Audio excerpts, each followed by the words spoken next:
Halo semua, kembali lagi di channel Naik Level. Pada video kali ini saya akan membahas sedikit mengenai saham PANI yang naik 50% hanya dalam waktu kurang dari 30 hari ya teman-teman ya.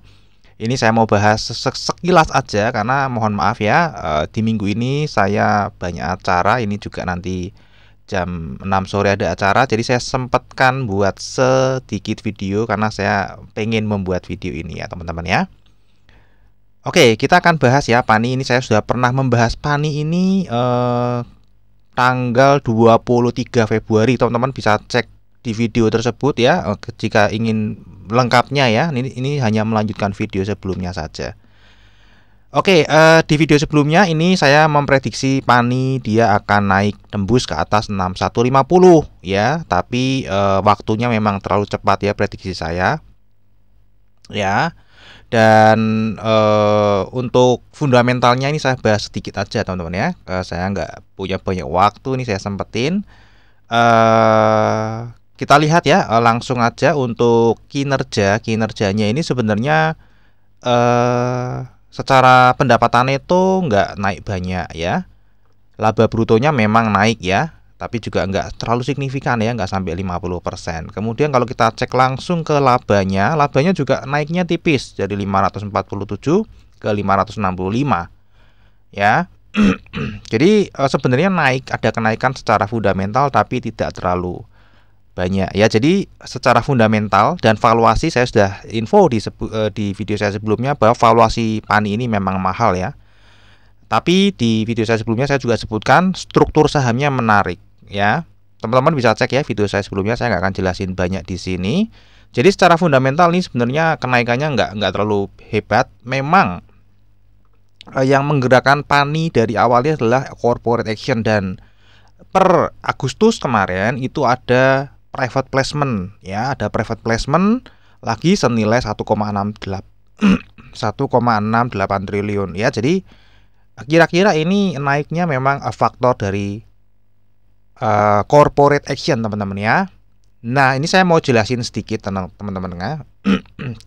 Karena apa? Karena saya pernah dapat cuan dari saham PANI ini ya, dan saya mau menginfokan kronologisnya seperti apa. Jadi pada saat itu saya membahas video ini, saya memprediksi saham ini naik. Kenapa? Karena ya memang saya sebelumnya sudah pernah menganalisa teman-teman ya. Di video sebelumnya juga datanya saya tampilkan. Memang saya tidak bicara secara gamblang supaya tidak pom-pom gitu ya. Takutnya dibilang pom-pom. Saya tidak bilang secara gamblang, dan ada salah satu pelanggan data yang berdiskusi atau menanyakan saham PANI ini ya lewat email.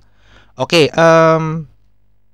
pertanggal 22 Februari 2024 itu saya membahas saham PANI, dan di awal itu saya sudah memiliki. Jadi ketika saya membahas saham itu, saya sudah memiliki saham PANI di sini ya, di harga sekitar 4.700-an ya per 1 Februari. Dasarnya apa?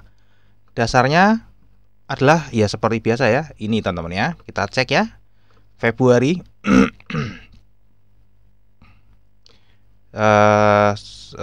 Februari saya per tanggal 1 Februari ya. Januari ke Desember. Nah, teman-teman lihat ya. Pertanggal 1 Februari 2024 di sini investor retail itu buang barang, dan teman-teman di sini bisa lihat ya perpindahan strukturnya. Di Januari itu uang besar pada mulai masuk ya, reksadana asing mulai masuk ya. Nambah nih ya, dari sini 0,04 jadi 0,05 meskipun masih kecil ya. Ya, kemudian sekuritas masuk, insurance masuk ya, insurance juga masuk. Dan waktu itu lokal ID yang terutama ini buang barang. Jadi saya memutuskan membeli di harga 4.700-an, saya lupa ya tepatnya teman-teman ya. Saya beli, kemudian di bulan berikutnya saya hold. Ya, saya hold karena pertanggal 1 Maret kita lihat datanya di sini. Bulan Februari apa yang terjadi?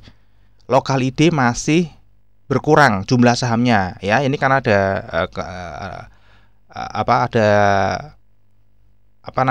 dilusi lah ya. Karena apa? Karena Ini saya tak hold karena dua faktor. Pertama, local ID masih berkurang. Kemudian ini pengendali dia menarik saham Skriplusnya menjadi Skrip.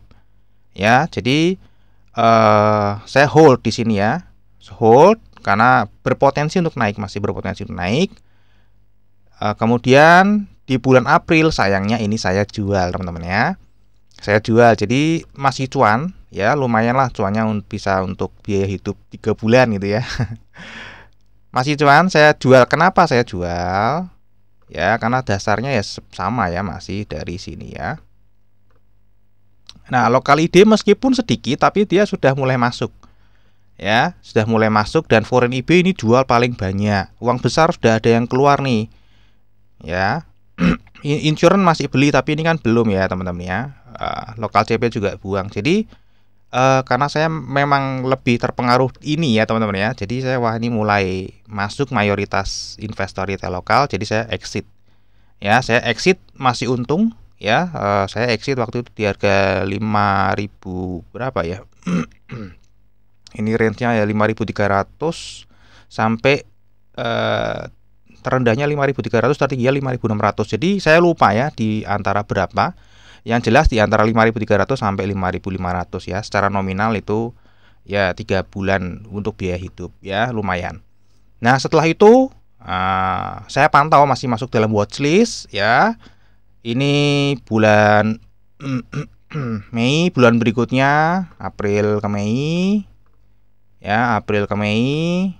Oh, local ID masih beli mayoritas. Jadi saya diem aja ya, karena kan sudah nggak punya barang, saya diem aja. Kemudian di berikutnya lagi ya, di Mei ke Juni masih sama, local ID masih menambah ya.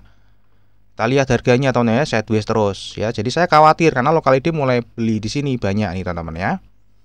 Ya, jadi tapi masih dalam watchlist saya ya. Nah, kemudian bulan Juni ke Juli. Nah, ini semestinya teman-teman ya, semestinya saya mengambil posisi. Semestinya karena local ID ini buang barang cukup banyak ya. Semestinya saya ambil posisi di sini ya, tapi sayangnya saya nggak ambil posisi. Kenapa? Karena ada peluang lain. Ya, saya juga sudah sebutkan ya di video saya yang BBRI, saya ngambil posisi BBRI di sini, teman-teman ya. Nah, saya ngambil posisi BBRI di sini. Teman-teman bisa cek ya di video saya yang BBRI terakhir ya, terupdate ya. Dan itu saya masuk cukup banyak. Jadi saya masuk ke 3 saham. Salah satu BBRI. Akhirnya saya memutuskan BBRI. Kenapa? Karena PANI ini dia lebih ranging. Saya berpikirnya lebih lama. Ya, masih lama lah naiknya. Nanti tunggu BBRI dulu nih, masih mau naik gitu kan. Enggak, ternyata naiknya di atas 50% ya. Tapi saya tidak menyesal ya, BBRI juga saya sedang floating profit. Ini semestinya profitnya lebih besar, tapi ya itulah namanya saham, teman-teman ya. Saya tidak mungkin menyesali ini. Itulah juga alasan kenapa kok ada yang tanya, Pak, kan sudah punya data ini, kalau memang cuan dari sini kenapa dijual? Kok kenapa ditawarin? Ya karena saya jawabannya simpel ya, karena banyak kesempatan tapi uang saya terbatas. Saya nggak mungkin mengambil semua kesempatan yang muncul di Bursa Efek Indonesia. Ya, jadi ya seperti contohnya ini, saya ada beberapa peluang dan saya harus memilih mana dari sekian peluang ini mana yang saya mau putuskan ambil. Ya, dan saya waktu itu ngambilnya di 3 saham yang saya putuskan, ternyata yang saya lewatkan malah naik tinggi. Ya, dan untuk itu pula saya tidak pernah memberikan rekomendasi saham ya. Karena apa? Karena secara bandarmologi saya dan Anda adalah bersaing ya. Jadi nggak mungkin saya menyebutin, oh saya itu pegang saham ini loh, kecuali saya memang sudah pegang lama dan sudah floating profit ya. Itu saya akan, mungkin sesekali saya akan infokan. Tapi kalau masih baru pegang, saya nggak mungkin akan woro-woro gitu ya. Karena apa? Karena ya di bursa saham secara bandarmologi saya dan Anda adalah lawan, nggak ada kawan, teman-teman ya. Oke, jadi itu sekilas untuk saham PANI. Nah, sekarang kan sudah naik nih, sudah naik 50% ya dalam hanya waktu kurang dari 30 hari. setelah naik seperti apa? Nah, kita lihat ya. Di bulan ini ya, di bulan Juli ke Agustus.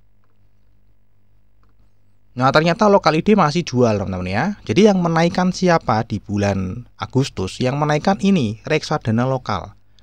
Ya, ini yang memborong banyak. Kemudian foreign IB, ini memborong banyak. Dia hajar kanan berarti ya. Yang ini berarti jual, taking profit. Mestinya taking profit karena ini all time high ya. Nah, mestinya taking profit, teman-teman ya. Biasanya akan dibuat sideways lagi gitu ya, atau mungkin diturunin supaya apa? Supaya lokal ID ini tambah banyak yang lepas barang. Kenapa? Wah, udah pernah cuan di sini, sekarang turun. Wah, menyesal. Ya, dinaikin lagi, tapi nggak lebih tinggi dari ini. Dinaikin lagi, nggak lebih dari ini. Udah naik tinggi lagi, diturunin lagi. Kedua kali, wah, udah dikasih. Jadi ada bahasa, wah, sudah dikasih kesempatan 2 kali untuk taking profit tapi nggak diambil. Akhirnya yang ketiga lebih kecil diambil.